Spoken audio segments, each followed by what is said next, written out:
I'm Connor Reid with words to that effect. Stories of the fiction that shapes popular culture. In the summer of 1888, in the Lyceum Theatre in London, a stage adaptation appeared of the celebrated strange case of Dr. Jekyll and Mr. Hyde. Just 2 years after the publication of Robert Louis Stevenson's best-selling novella, the actor Richard Mansfield had been quick to realise the potential of a theatre adaptation and of a single actor playing the shocking double persona on stage. His transformation from the respectable Dr. Jekyll to the depraved Mr. Hyde was for contemporary audiences breathtaking to behold. With a combination of judicious lighting and makeup, and mostly really just Mansfield's great acting skills, Jekyll was altered entirely in front of audience members' eyes. A few days after the performance began, the first in a series of gruesome murders took place across town in Whitechapel in East London. As the murders were linked together by police and an increasingly fascinated media and public, the hunt began for the Whitechapel murderer, or Jack the Ripper as he came to be known. Numerous suspects and theories were put forward, and it was frequently suggested that the murderer was a professional, perhaps a doctor, and someone who was hiding in plain sight, living a double life. One suspect was actually Richard Mansfield. After all, here was a man who could present himself as an upstanding professional doctor before transforming into an almost unrecognisable murderer. Now, Mansfield was never really a strongly considered suspect, but you can imagine any implication of being the most notorious and depraved murderer of the age is not something anyone would really welcome. And so already, the story of Jekyll and Hyde was taking on its own pop culture associations, its own simplifications, retellings, and alterations. And in fact, the stage play was quite different from the original novella, including the significant addition of a fiancé for Jekyll, an addition which would then be carried over into other stage and screen versions. Stevenson's novella was taking on its own double life, increasingly removed from the original tale. And I think it's fair to say that for most people today, the story has been reduced to a fairly straightforward allegory of the potential dark side within us all. But if you read Stevenson's original tale, a short, 80-odd page novella, you immediately realise that there is so much to this masterpiece of 19th century fiction, and there are so many reasons the story has become embedded in popular culture.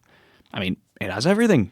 Dreams and reality, psychology and medicine, good and evil, degeneracy and criminality, sexuality and self-identity, blackmail, murder, addiction, religion. Am I missing anything? Probably. So I made a call to St. Louis, Missouri. Well, my name is Ann Stiles, and I teach English literature and medical humanities at St. Louis University in St. Louis, Missouri. Professor Stiles has published widely in the area of literature and medicine, and her students at St. Louis University include pre-medical students.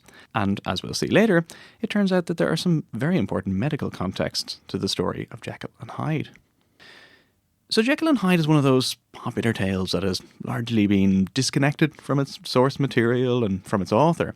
It's a little bit like Frankenstein or Sherlock Holmes or Dracula in that way. Fun fact, the Lyceum Theatre where Richard Mansfield played Jekyll and Hyde was managed by the renowned Victorian actor Henry Irving. His business manager was Bram Stoker, so a decade after Jekyll and Hyde was performed in the theatre, Stoker was writing Dracula there. And just as Dracula has long eclipsed Stoker, Stevenson has been overshadowed by his most famous creation. Now, he's still a well-known author, particularly because of his other novel, Treasure Island, a staple of children's literature, and a book which, incidentally, is going to make an appearance later in this season. But Stevenson's literary reputation has fluctuated a lot over the last century. He was really successful in his time, both critically and commercially, for his short stories, his poetry, essays, and then novels like Treasure Island, Kidnapped, The Black Arrow, and many others. But then after his death, and he died at only 44, and with the advent of modernism, his reputation just completely plummeted. And it's only really in recent decades that he's been reconsidered critically and looked at again. His route to becoming a world-renowned author was an unusual one, too. Stevenson was born into a family of prominent Scottish lighthouse engineers, which sounds like a very specific profession. And I guess it was. I mean, that was all they did. They just designed Scottish lighthouses. And so Stevenson was expected to become a lighthouse engineer like his father and his grandfather and his uncles. And he had some health problems, though. Like from childhood on, he was confined to his bed a lot of the time because he had like breathing problems, lung problems. It's kind of hard to know what, but maybe there was some tuberculosis or something like that. So he was listening to a lot of scary stories that his nurse told him.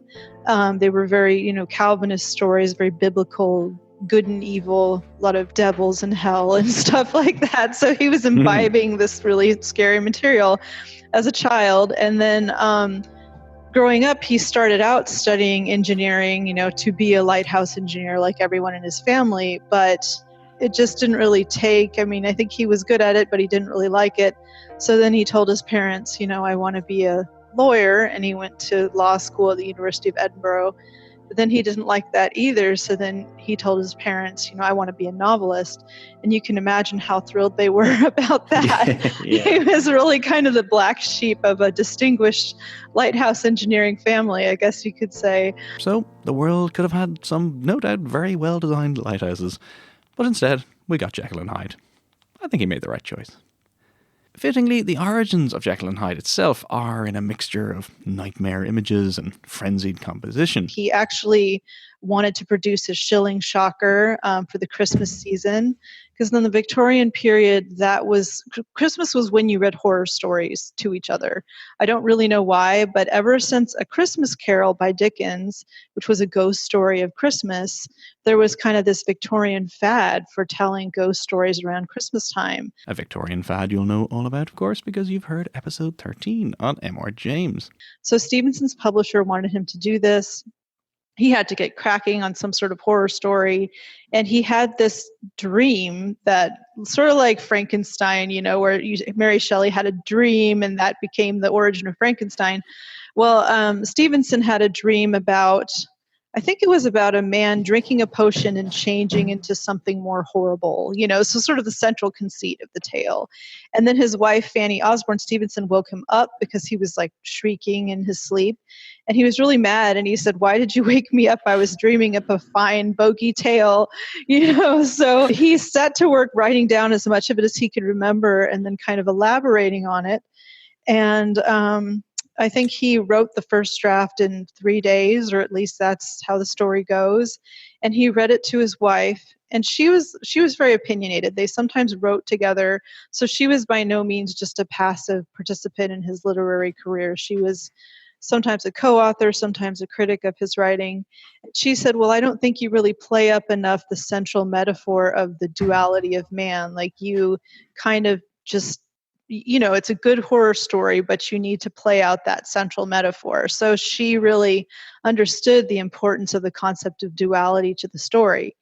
And so Stevenson, I guess, never won for half measures. He just threw the first draft in the fire, and then he started over again. And the second version apparently is a lot less explicit about what bad deeds Hyde actually does. Doubles are, of course, everywhere in Jekyll and Hyde.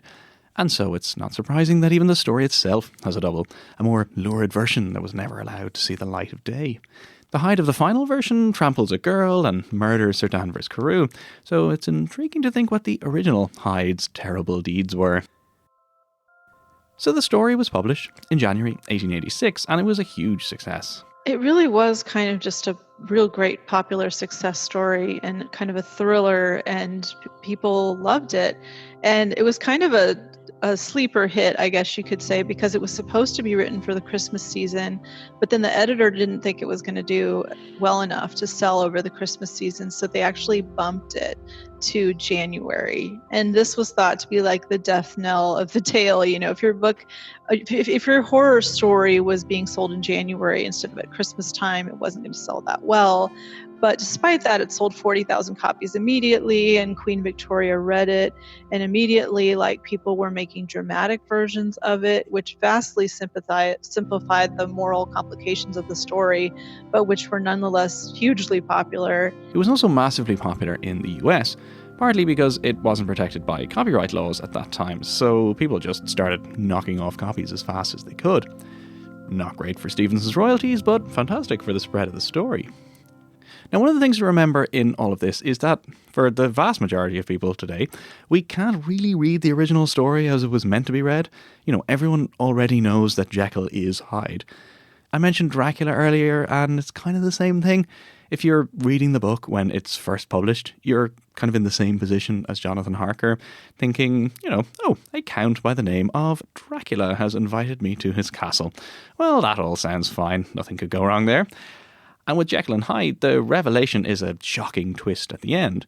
The novella is actually a kind of a detective story. It's written mostly from the perspective of Mr. Utterson, who's trying to work out exactly how this mysterious Mr. Hyde is manipulating and controlling Dr. Jekyll. But even though it must have been great to read the original story or see an original stage version where you didn't know the twist, that's not where the true strength of the story lies. The power of Jekyll and Hyde is, as Fanny Stevenson recognised, in the dualities and the numerous possible interpretations.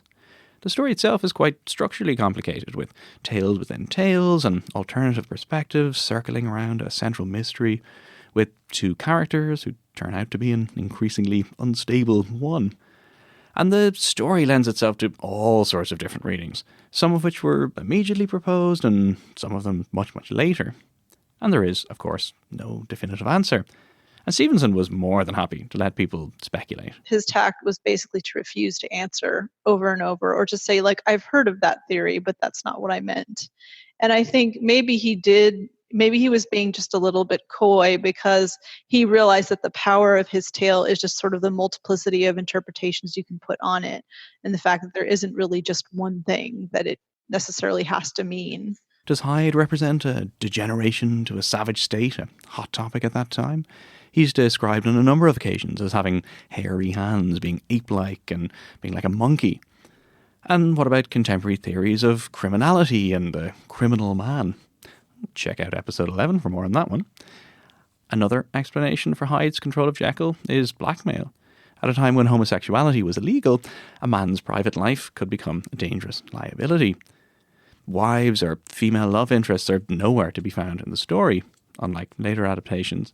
And what is Danvers Carew looking for exactly on a back street at night approaching a youthful-looking Hyde? Is it a story about addiction, perhaps? There's that obsession with obtaining the purest drugs to make up the transformative potion. The moment I choose, I can be rid of Mr. Hyde, states the addict-like Jekyll early on in the I'm Edward. I think you know who I am. As much as it loads me to admit this, I need Connor to continue doing whatever it is he does so that I can continue with my, shall we say, activities. And if he's to continue podcasting, well, I guess he needs your support. Apparently, you can do this on something called Patreon at patreon.com/WTTE. I don't know, just sign up and you get rewards and bonus episodes and things like that, and I indirectly get your money to spend on, well, that's none of your business. Alternatively, you can see him in person live at the Dublin Podcast Festival this November the 15th. It's a joint show with Carolyn Crampton of the podcast Sheet on It, and it will, I'm glad to see, be all about murder and crime. Tickets are on Ticketmaster and links are on the website. Finally, I feel I should point out that... Hi, Connor, sorry. Oh, Hi. sorry, man. I thought Connor was recording. No, he's gone. Okay. Are you a guest or... I'd say he's more of a guest of mine. Listen, get out, just get out. I'm recording a podcast, get out. Finishing this. No, wait. And then there are all the dualities. The story is set in London, but a London which kind of looks and feels like Edinburgh. There's a house which fronts onto a well-to-do square, but backs onto a far more disreputable area. And most centrally, there's the duality within. Most of us are pretty familiar with what has been called dual or multiple personality disorder and what is now classed as a dissociative identity disorder. when Stevenson was publishing his strange case, and it structured very much as a case, like something you might find in a medical journal. A number of new theories around dual personalities had just emerged. Both in scientific journals at the time and even in popular journals at the time, you were seeing a lot of accounts of what they called dual personality. And this was kind of the forerunner of multiple personality disorder, which is now called dissociative identity disorder. And dual personality stipulated that basically, each of us has two brain hemispheres, and each hemisphere is capable of developing a separate personality. And when that becomes a problem is when you have unbalanced hemispheres, like when one hemisphere gets bigger than the other. And basically they thought it was a problem of brain hemisphere imbalance. And so there were some famous cases that were being discussed in the same periodicals that Stevenson was writing for in the 1870s and 1880s. Like the Cornhill magazine in particular had some articles in it about these patients called Felita X was one of them, and Sergeant F was another. And they were both patients who had dual personalities, even though some of them, I think Felita exhibited up to 5 different personalities, but because the clinical model was just the dual personalities, the doctors treating her only recognized 2. And her personalities kind of resemble Jekyll's in a way, or Jekyll's and Hyde's, because her first personality was really docile and religious and boring and kind of got depressed a lot. Like a good person, very moral, but not very interesting. And then her second personality was much more mischievous, much more, she misbehaved a lot. And she even actually got pregnant when she was in her second condition, her second personality.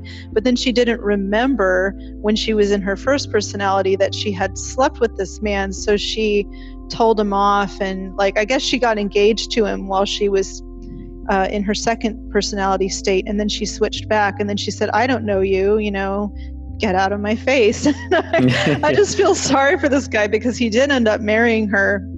And her whole life, she would go back and forth between these 2 personalities, one of whom refused to acknowledge him, and the other one was in love with him.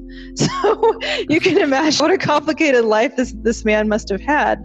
But I mean, she was a very ill woman. She would sometimes bleed from the nose and mouth for no reason. I guess she was technically classified as a hysteric as well as a person with dual personalities. There was also another famous case in France just after Stevenson had written Jekyll and Hyde, so probably too late to influence him. But this was the first case of multiple personalities, a diagnosis that exists today as dissociative identity disorder. Although I should point out that it is an extremely controversial topic among psychiatrists, many of whom don't recognise it as a diagnosable condition at all. In 1885, though, this was all just emerging. This was a man called Louis Vivet, and he was a Frenchman who had a lot of mental problems and a lot of different personality states, although some of them would only emerge when doctors applied different magnets and things to his body, which I don't know why they did that, but they thought that, they could elicit these different personality states by applying magnets to him. So this was the first case of multiple personality.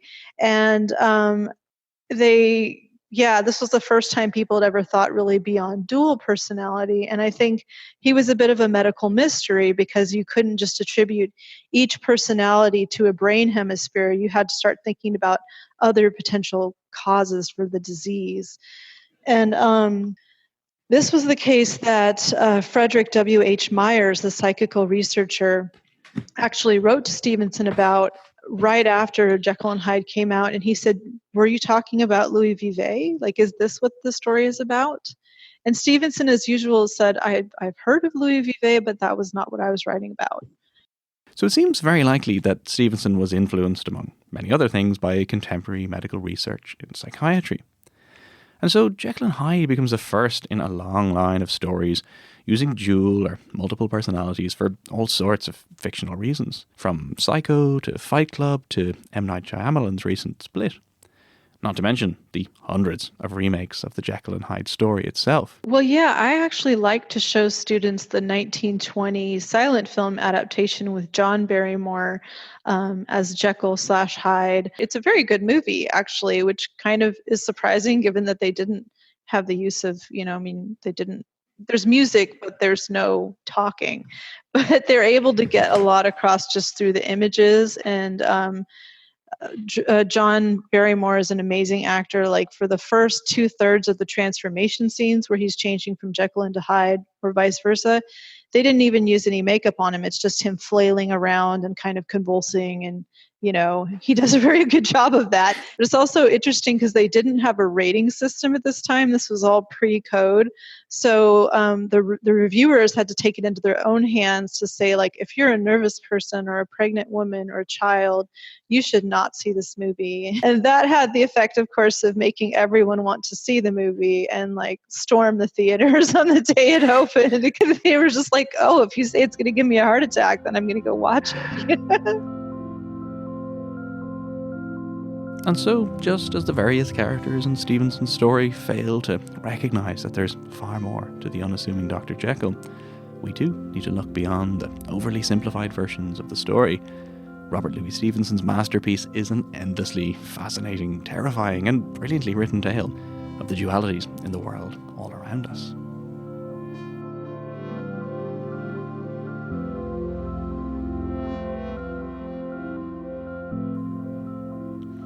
That's it.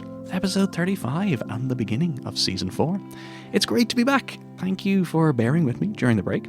I've got lots of new episodes lined up for the coming months, so stick around and subscribe if you haven't already. And in other news, you can come and see the show live in a collaboration with the podcast She Done It.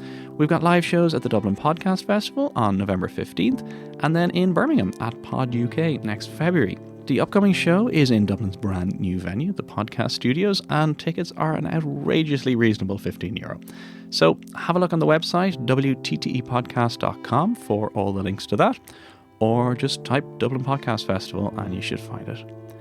A huge thank you to my guest this week, Professor Anne Stiles. She has written lots of great stuff about brain science and 19th century literature, and I have put links to her work on the website too. Don't forget, you can support the show on Patreon. And thank you, as always, to all of my current patrons. Jarlath and Frederick and Richard and Carol and Ruth and Maureen and Emma and Bernadette and Meg and Harry and Dixon and John and Tim.